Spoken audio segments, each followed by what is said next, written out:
26 mars 2021. En manchette, une saison inquiétante pour le crabe des neiges, plus de semaines de prestations pour les chômeurs, Myriam Tremblay élue présidente de l'Association régionale de soccer.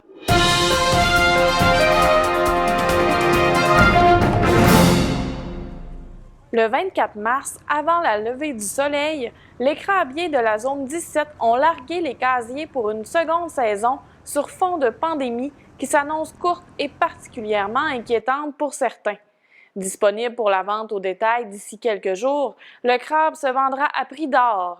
Une baisse notable des stocks et la perte d'habitat de la ressource font partie des enjeux attendus. Alors qu'une baisse substantielle de 43 % a été encaissée par l'industrie en 2020, s'ajoute un 5 % supplémentaire cette année dans la zone 17 qui concerne le secteur de Trois-Pistoles au Bas-Saint-Laurent jusqu'à Rivière-Claude en Gaspésie et des Escoumins jusqu'à Pointe-des-Monts pour la rive nord du Saint-Laurent.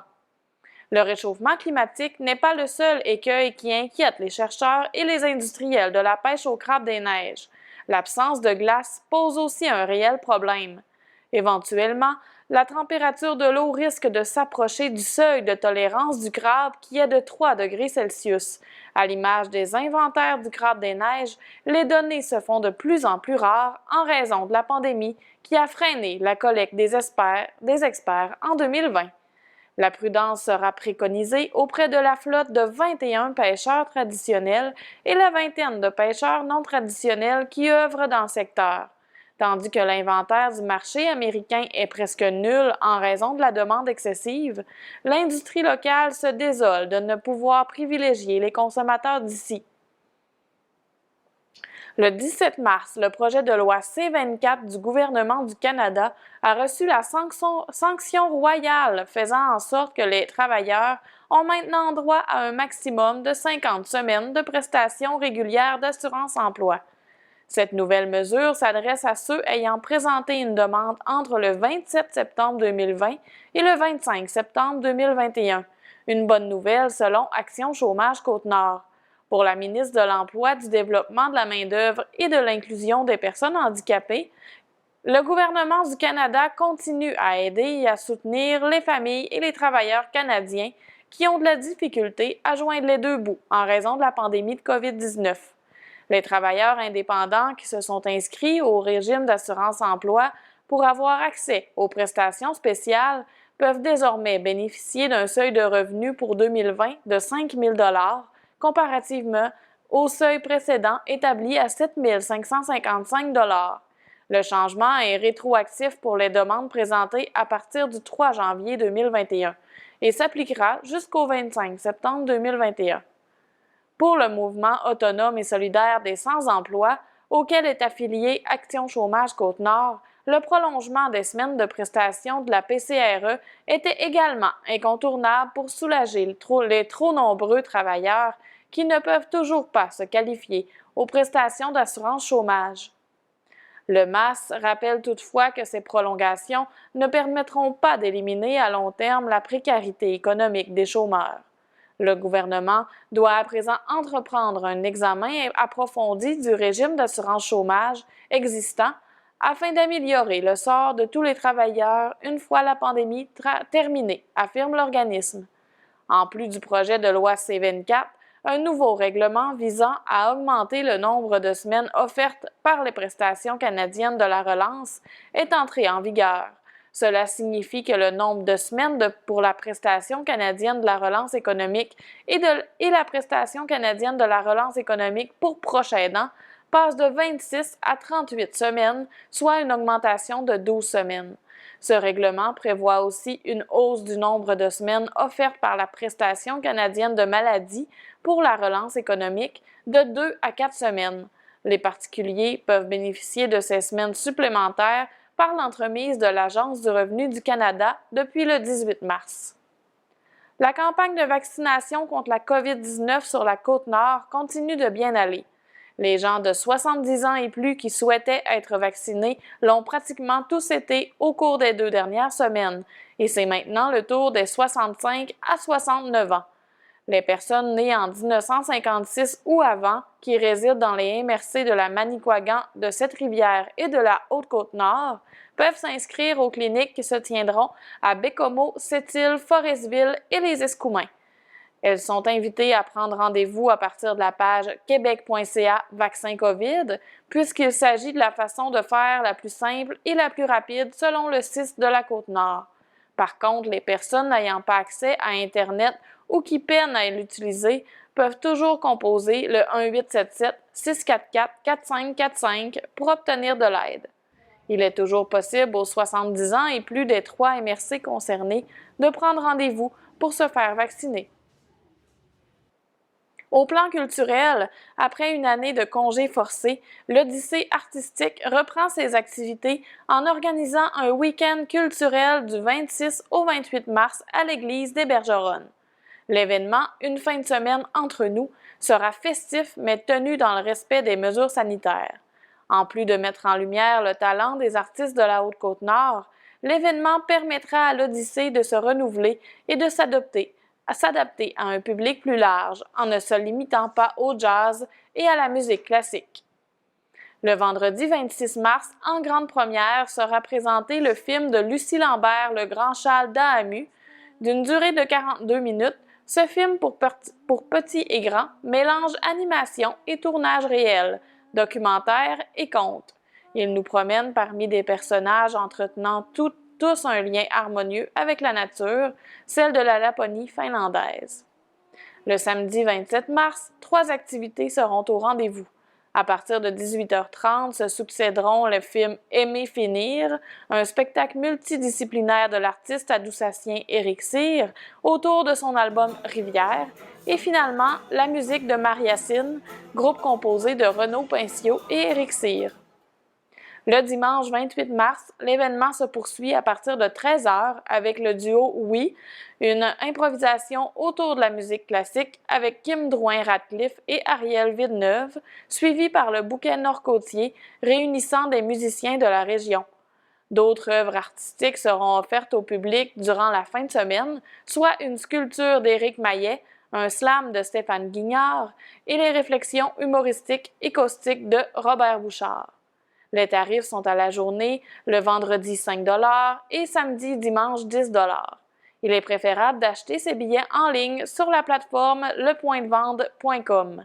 70 places sont disponibles au total afin de respecter les mesures sanitaires. En ce qui concerne sa saison 2021, l'Odyssée artistique compte bien tenir ses événements habituels tels que les soirées Jazz sous la lune et le festival intime de musique classique.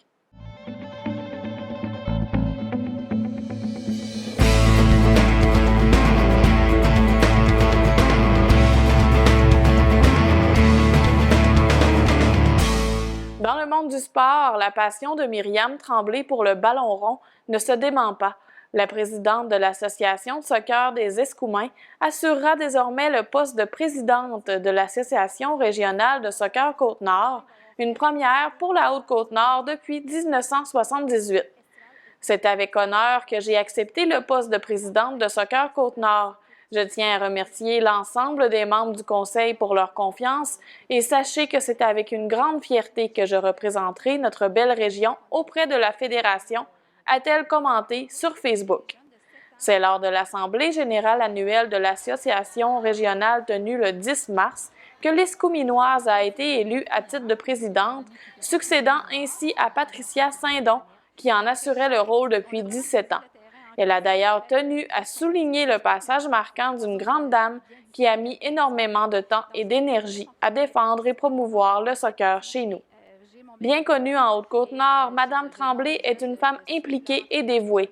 Elle œuvre également comme pharmacienne aux Escoumins. C'est quelques années après son retour dans sa ville natale, soit en 2014, qu'elle a fondé l'Association de soccer des Escoumins.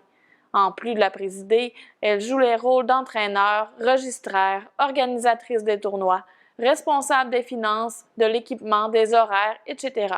Son amour pour le soccer l'a amenée au Gala des femmes d'influence en sport du Québec, présenté le 6 mai 2020 par Égale Action, lors duquel elle a remporté le prix Femmes d'influence au niveau régional. Son objectif de développer le soccer dans sa région, avec les contraintes que cela implique, demeurera toujours une priorité.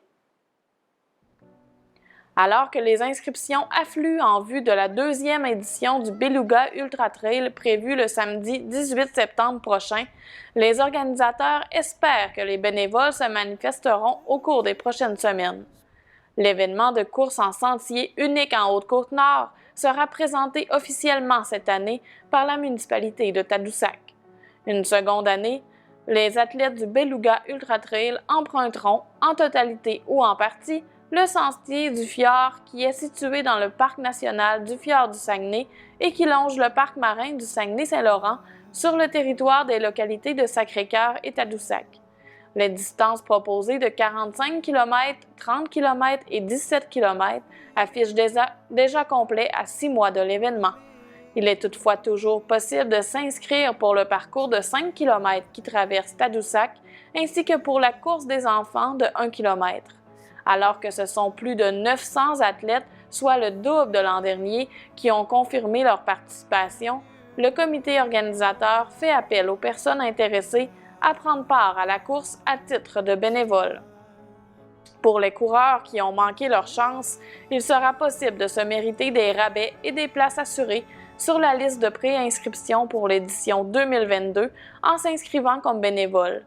Les divers postes sont affichés sur le site trailsaglac.org. Locaux, personnes accompagnatrices, enthousiastes de la course en sentier sont tous les bienvenus dans l'équipe de bénévoles indispensables à la tenue d'une activité de telle envergure. Des postes sont aussi disponibles pour réaliser des tâches avant et après la course afin de donner un coup de main aux organisateurs, comme lors de la remise des dossards et le balisage des sentiers. Les participants de tous les âges et de tous les niveaux sportifs seront en action dès 6 heures du matin avec le départ du 45 km et ce jusqu'à 18 heures pour la remise des médailles qui aura lieu face à la baie de Tadoussac.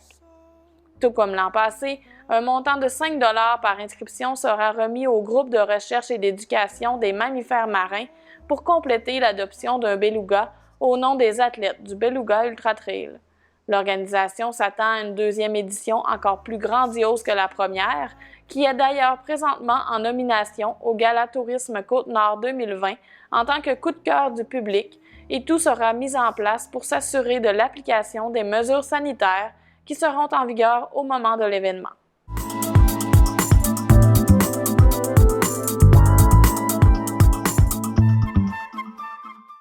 À la météo, une journée nuageuse nous attendait ce vendredi 26 mars avec la pluie qui a débuté en mi-journée, se changeant en neige plus tard en après-midi. Samedi, de la neige intermittente est prévue par Environnement Canada avec un maximum de -1 degré. Même son de cloche pour dimanche, alors que de la neige sera aussi au rendez-vous, ainsi qu'un maximum de 1 degré Celsius. Bonne fin de journée et à la semaine prochaine pour un nouveau bulletin.